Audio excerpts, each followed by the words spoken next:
Тыповай забудовай такога тыпу з'яўляецца дадзены дом. Па стылю гэта нешта прамежкавае паміж мадэрнам і канструктывізмам. Дом уяўляе сабой падобную пабудову, складаецца з 3 жылых секцый, разлічана на 40-45 сем'яў. Станіслав Шабуневскі робіць пабудову арыгінальнай, што выяўляецца планаванне двара дома. Калі традыцыйна да рэвалюцыі ў шматпавярховых дамах двор знаходзіўся за домам, архітэктар размяшчае двор паміж вуліцай і домам. Двор-парк такім чынам з'яўляецца своеасаблівым экалагічным тамбурам паміж жытлом і гарадской вуліцай. Адначасова двор з'яўляецца цэнтрам камунікацый паміж жыхарамі гэтага дома. Шабуневскі уяўляў сабе камуністычнае жыццё як прынцыпова новы грамадскі ўклад, якому мусіць спрыяць гэты цэнтр камунікацый паміж жыхарамі. Сюды таксама укладвалася ідэя, што жыхары дома забяспечваюць самі сябе, жывуць вялікай грамадою.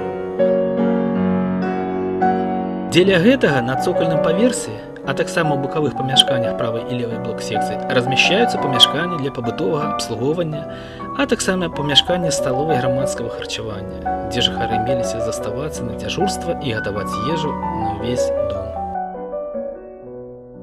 Такім чынам, на думку Шабуневскага, жытло гэта не толькі месца пражывання, але і цэнтр новай камуністычнай грамады. У 20-х годах востра стаіць праблема недахопу кватэр для рабочых і служачых. У 1927 годзе Шабуневскі праектуе будынак для рабочых заходняй чыгункі. Будынак трохпавярховы, П-падобны ў плане, складаецца з 7 трохпавярховых блок-секцый, скампаваных у несіметрычнай аб'ёмна-прасторавай кампазіцыі. Заходні вугал будынка акцэнтаваны вертыкальнай вежай, якая выконвала ролю візуальнага арыенціра забудовы вуліцы Пушкіна. Усходні вуглавы стык вырашаны інакш. Эфектыўна скампаваны ў сваім манументальным 4павярховым аб'ёме, ён завяршае перспектыву вуліцы Сялянскай.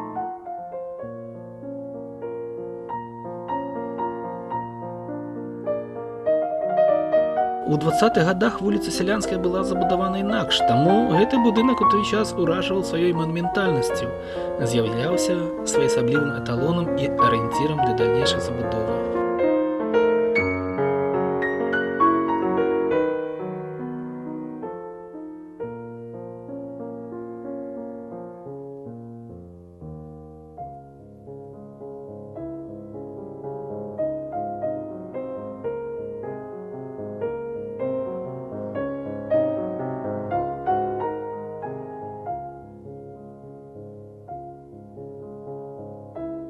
Напрыканцы 20-х гадоў, вырашаючы праблему недахопу шматкватэрных дамоў, Станіслав Шабуневскі праектуе так званы дом камуны, які з'яўляецца бадай што самым вядомым аб'ектам у горадзе, пабудаваным паводле яго праекта. У чым яго унікальнасць?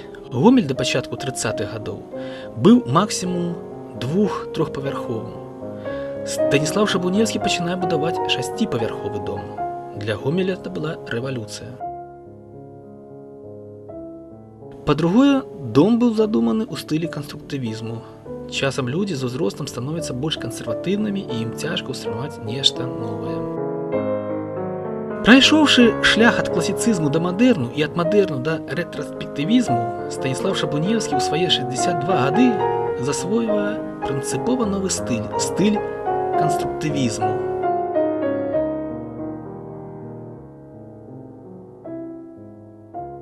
Дом камуна – гэта будынак для рабочых вагонарамонтнага завода.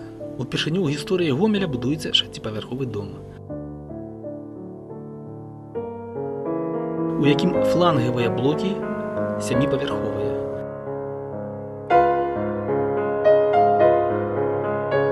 Дом разлічаны на 172 жылыя кватэры. На першым паверсе дома архітэктар прадугледзеў салоны для адпачынку, бібліятэкі-чытальні, дзіцячыя установы, гандлёвыя кропкі, крамы.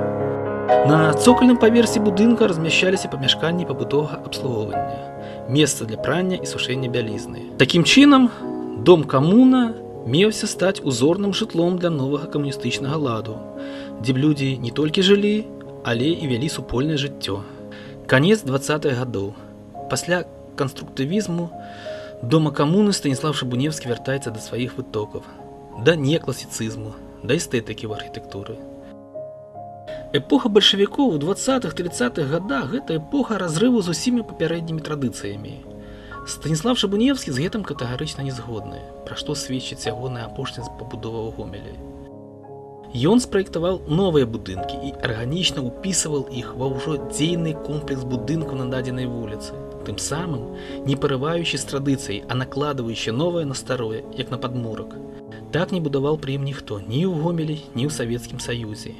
У гэтым і заключаецца ягонае ўяўленне аб пераемнасці культурных традыцый.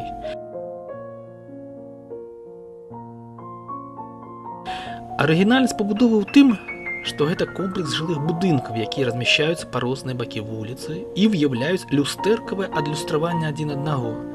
Яны з'яўляюцца вуглавымі вешкамі, на якія арыентавалася пазней забудова ўсёй вуліцы.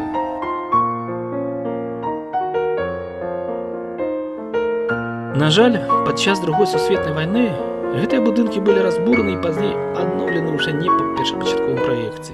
Таму зараз мы не бачым іх аднолькавасці. Адметнасць пабудовы яшчэ ў тым, што комплексы будынкаў плавна перацякаюць з адной вуліцы на другую.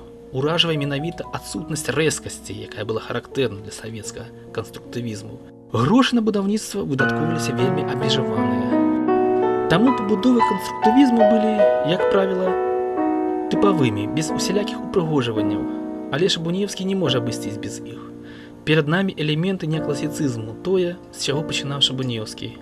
Калоны на другім і трэцім паверхах, балконы, ўсё гэта элементы неакласіцызму, арганічна ўпісаныя ў неаканструктывізм савецкай эпохі.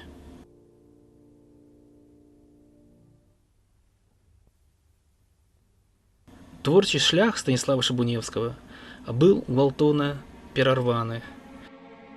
На пачатку 30-х гадоў бальшавікі пачалі фізічнае вынішчэнне прадстаўнікоў так званых маёмасных класаў, прадстаўнікоў непралетарскіх саслоўяў. Пад гэтую чыстку трапіў і Станіслав Шабуневскі. Магчыма, прычынай рэпрэсій сталася тое, што ў часе стракапытаўскага мяцяжу 1919-го Шабуневскі быў абраны ў структуру самакіравання горадам, а можа і тое, што да рэвалюцыі ён уваходзіў у гарадскую думу.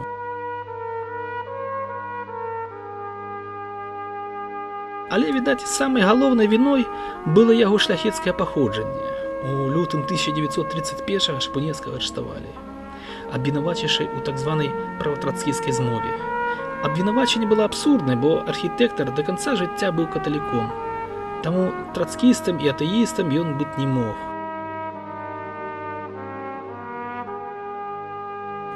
Яго вінавацілі ў стварэнні шкодных будаўнічых праектаў.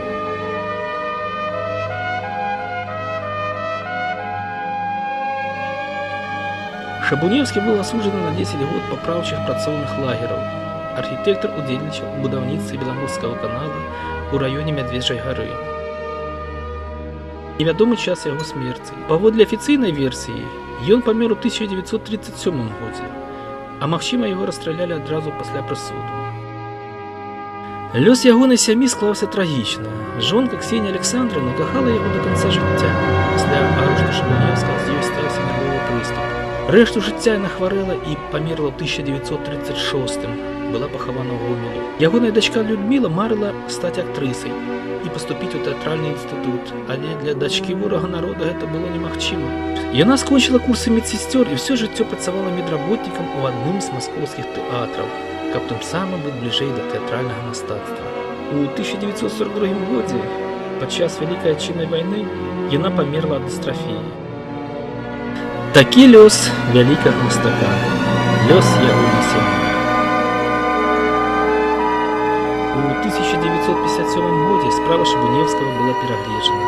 Ён прызнаны невінаватым на адсутнасць складу злачынства, але не рэабілітаваны. Рэабілітацыя Станіслава Шабуневскага адбылася толькі ў кастрычніку 1989 года па патрабаванні мінскіх архітэктараў.